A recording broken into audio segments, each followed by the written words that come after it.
El otro día un amigo me invitó a cenar. Quería que lo acompañara a conocer a otras personas, presentarme a gente de su círculo, y yo, que me encanta conocer gente, acepté.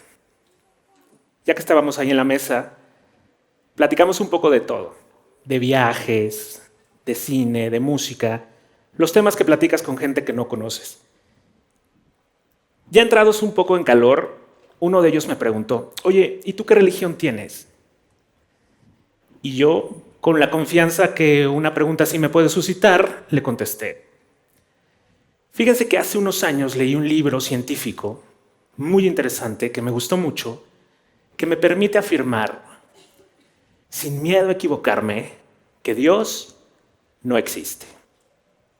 Se hizo el silencio en la mesa. Lo que pasó fue lo siguiente.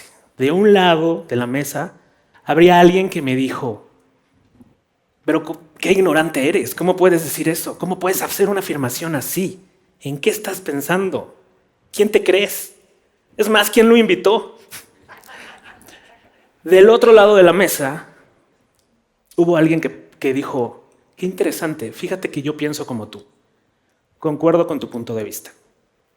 Y por acá tendríamos a alguien que se hizo la pregunta, ¿qué libro habrá leído? ¿Cuál es ese libro que leyó hace unos años que lo impactó tanto y que lo llevó a esa conclusión? ¿Y por qué él cree en ese libro? ¿Y él quién es? ¿Y qué habrá estudiado? ¿De dónde viene? ¿Por qué está aquí? ¿Y por qué además lo dice así, sin más? Bueno, el libro que leí fue El gran diseño de Stephen Hawking, publicado en el 2010, en donde este gran científico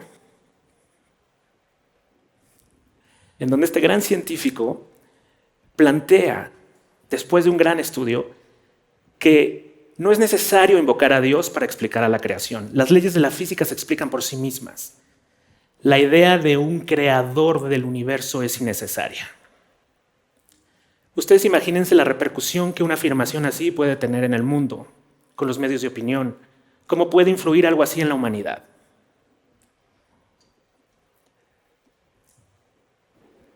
Es una afirmación que en un momento dado puede alertar poderes, puede confrontar a las instituciones, puede enemistar personas, enemistarlas incluso a muerte. Lo vemos todo el tiempo. Pero si saltamos un poquito más atrás, encontramos otro caso. Hace casi 400 años, otro célebre científico, Galileo Galilei, es muy conocido, publicaba sus estudios sobre los cielos. Él no solo había descubierto el telescopio y había hecho observaciones interesantísimas sobre los astros y sus movimientos, sino que reformuló la teoría de Copérnico y se atrevió a anunciar que el Sol estaba en el centro del universo y la Tierra le daba vueltas alrededor.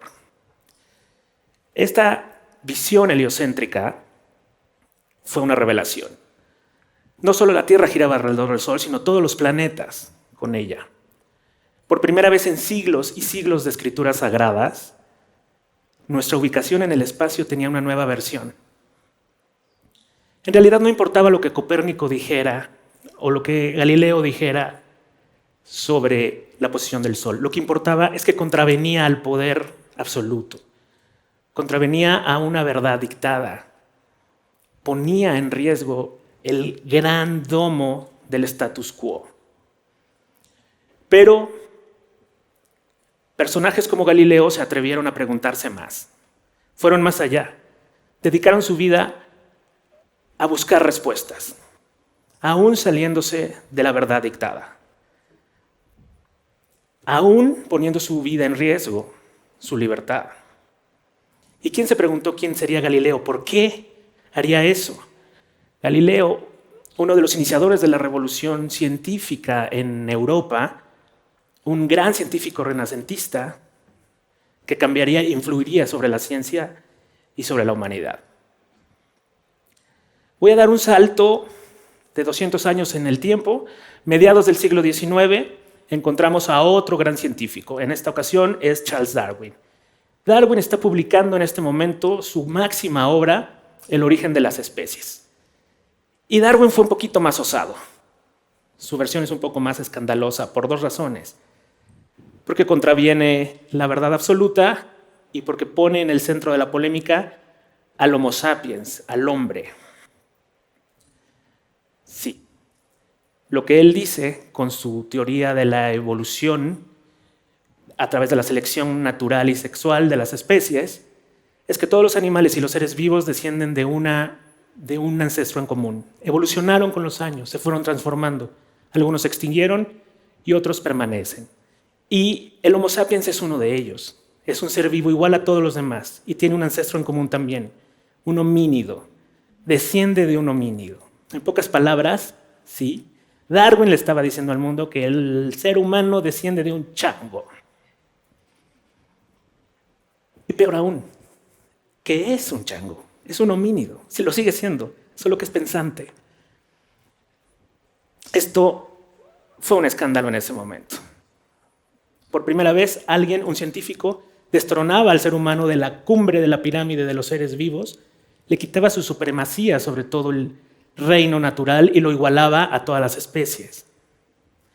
La verdad es que si yo hubiera estado con Darwin en la cena, lo hubiera dejado a él que hablara, pues para por lo menos llegar al postre, ¿no? Pero ¿quién era Darwin? ¿Quién se preguntó quién era Darwin? ¿Por qué hacía eso? ¿Por qué decía eso? Detrás de Darwin en el siglo XIX había un bagaje cultural muy importante que venía empujando de siglos y siglos de investigaciones y le venía dictando y sumando información para poder llegar a sus conclusiones. Doy un saltito más atrás de Darwin, unos 60 años, hacia 1800, principios del siglo XIX, otro gran científico, Alexander von Humboldt, está por iniciar su gran viaje histórico por América. Es la América colonial, es la América española. América que está dividida en virreinatos, gobernada por virreyes y organizada en una compleja sociedad de castas. Humboldt llega acá y recorre los territorios de los actuales países de Colombia, Venezuela, Perú, Ecuador y México.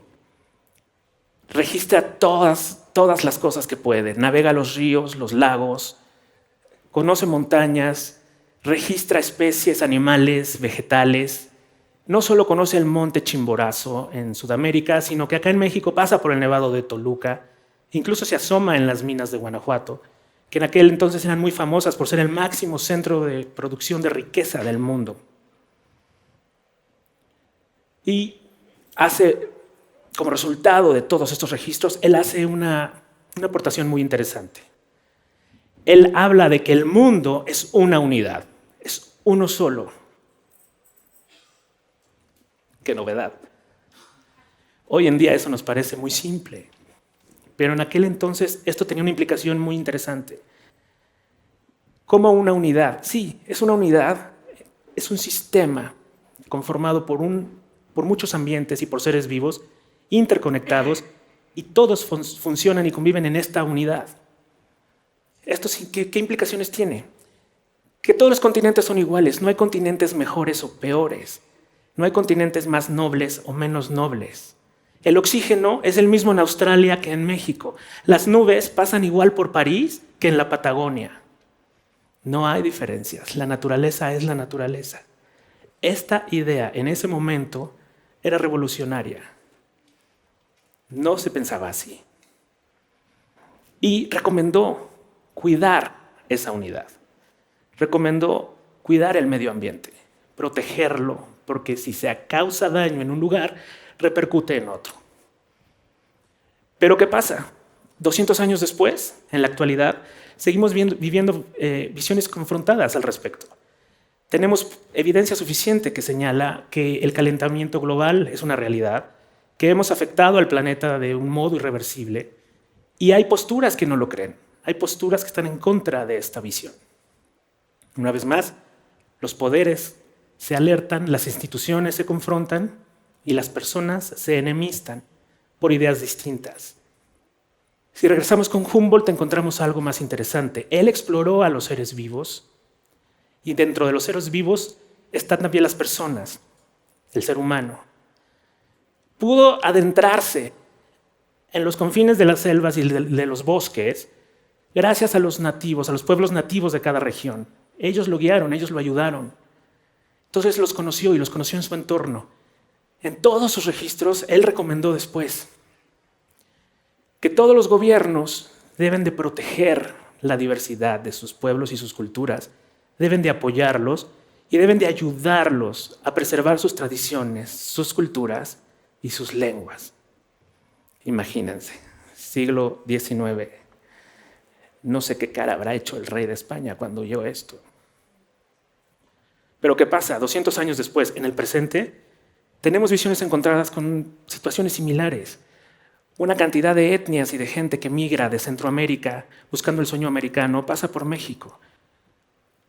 En condiciones de vulnerabilidad, quizás desamparados, y se suscita un debate de gente a favor y gente en contra de esto. Hay quienes ven en ello la necesidad de ayudar y apoyarlos porque es una causa humanitaria, y hay quienes lo ven como un desastre, como algo molesto, como algo que afea el paisaje. Me regreso con Humboldt de nuevo. Humboldt habló de algo muy interesante también. Él dijo que los seres vivos, por naturaleza, tienen que vivir en libertad. Merecen vivir en libertad, merecen vivir en su entorno libremente. Y eso incluye a las personas, a los seres humanos. Abogó por la libertad de todas las personas. Humboldt se fue de México en 1805 y tan solo 10 años después, en 1810, Hidalgo y Morelos después abogaban por estos mismos principios de libertad en su gran lucha por la independencia de México. Libertad, equidad, igualdad de derechos. A Hidalgo y a Morelos ni siquiera los hubieran dejado sentarse en la mesa a cenar. Incluso les costó la vida. ¿Y qué pasa? ¿Quién es Humboldt? Humboldt no es un cometa que aparece por ahí de la nada, un ser iluminado, un científico con muchos conocimientos que aparece y desaparece. No, él también tiene un momento histórico. Él también fue influenciado por una serie de acontecimientos antes que él. Su bagaje cultural es muy interesante. Él es un noble alemán, que vivió en Europa toda la gran odisea de la Revolución Francesa. Él vivió de cerca la Declaración Universal de los Derechos Humanos, la caída de la monarquía absoluta en Francia.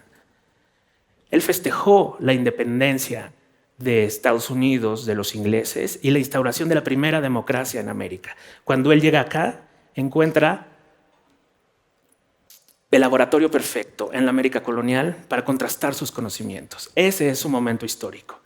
Ese es el Humboldt que piensa y registra y expone sus cosas al mundo.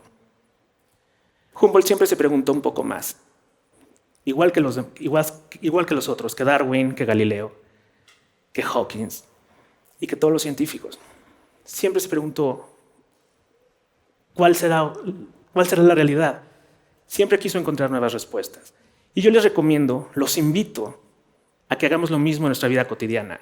Preguntémonos más sobre las ideas distintas, sobre las cosas que nos parecen distintas a lo que pensamos y lo que creemos.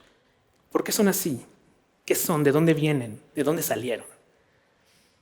Preguntarnos cuál es el momento histórico del otro. Créanme, nos va a ayudar a entender mejor todo. Ya.